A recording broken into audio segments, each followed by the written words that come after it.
Я Антон Гатилов, организатор и тренер хоккейного клуба «Варна». Хоккеем занимаюсь всю жизнь, с 7 лет, и очень люблю этот вид спорта. Он очень мужественный, сильный, прививает очень много навыков, целеустремленность, силу духа. В Варне мы организовали хоккей примерно 5 лет назад, но клубу официально 3,5 года.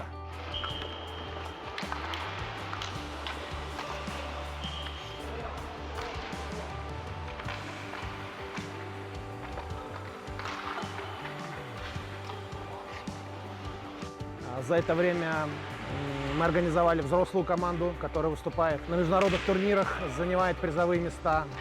Также детская команда. У нас 25 детей сейчас на данный момент. Тренируемся уже 2 года. И сейчас хотим официально участвовать в национальном первенстве Болгарии по хоккею на лето.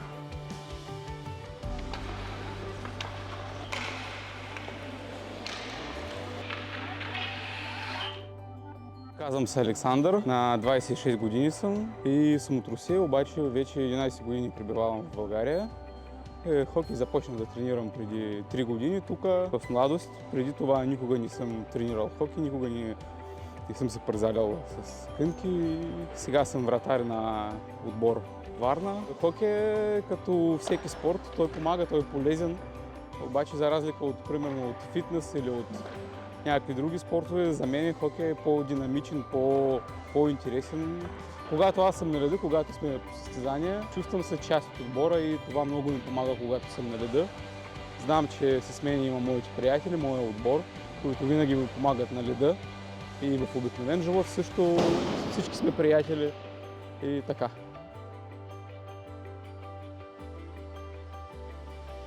Аз се казвам Андреана Димитрова от Варна и тренирам хокей някъде от 1 година и половина.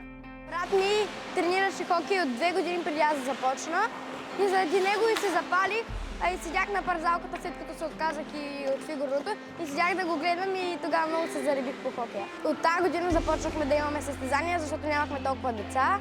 Сега даже не са всичките, но имахме 2 мача, като сега ни очакват скоро още 2. И на един мач губихме, другите не можахме да ги биеме, пък те станах шампиони на България. С малка разлика ни победиха. Казвам се Кристиан Димитров, на 12 години от град Варна. Хокей изгубих им годините вече, ама горе-долу вече 6. Аз първо ходих на фигурно парзаляне, обаче още не можехме да караме добре. И там казаха, че са по-напреднали и по-малки. Защото аз исках да се парзалям и потърсихме нещо друго на лед и решихме да почна хокей на лед. Хокей е различен и се отличават много други спортове. Поведението на леда е различно и различна атмосфера е. Състезанията са или в София, или в Варна, но не на тази парзалка, а в Карамево, защото тази не е само за тренировка.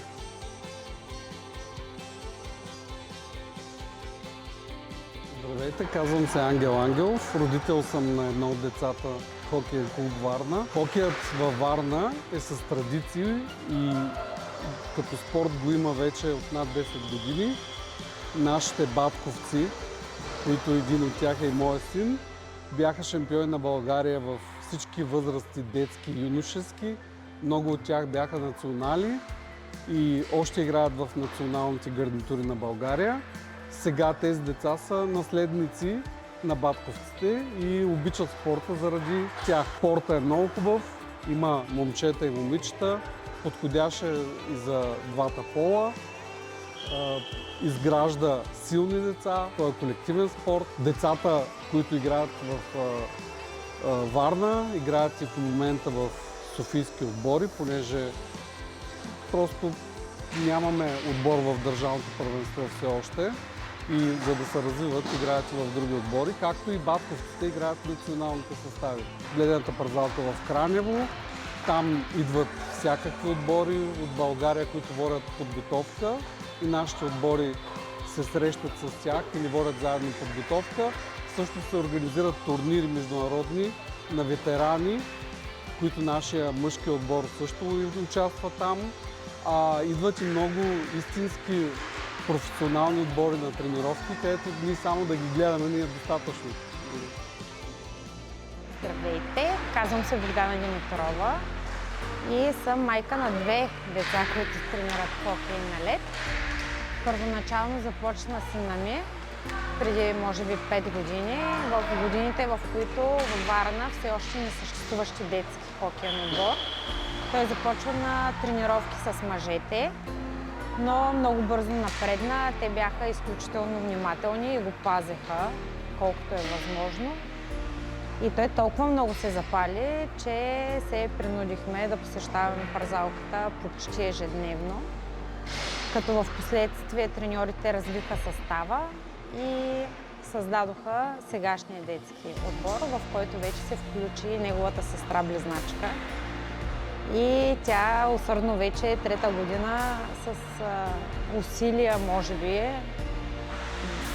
и с изключително желание идват на тренировки и се справят много добре. Тренират 5 пъти в седмицата. Тренировките се провеждат в учебна година в късните часове, между 7 и 8, дори и 9 часа понякога, по 1-2 часа. И всъщност имат 2 почивни дни, в които дни те вече са сформирали достатъчно здрав отбор и доброволно идват и тренират на сухата парзалка, която се намира зад нас.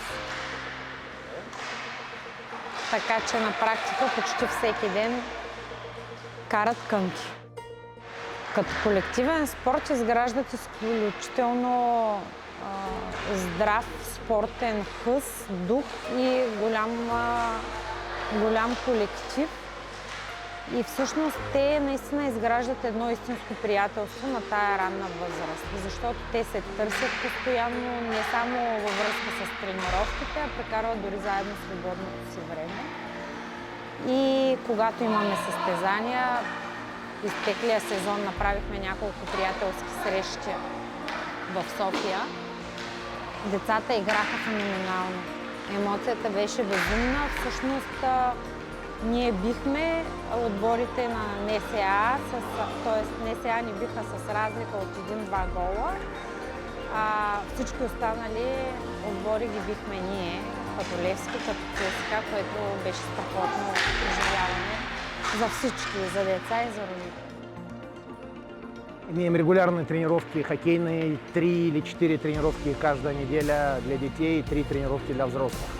Общее количество человек сейчас у нас в клубе примерно 50 человек, 25 взрослых, взрослый отбор и 25 детей.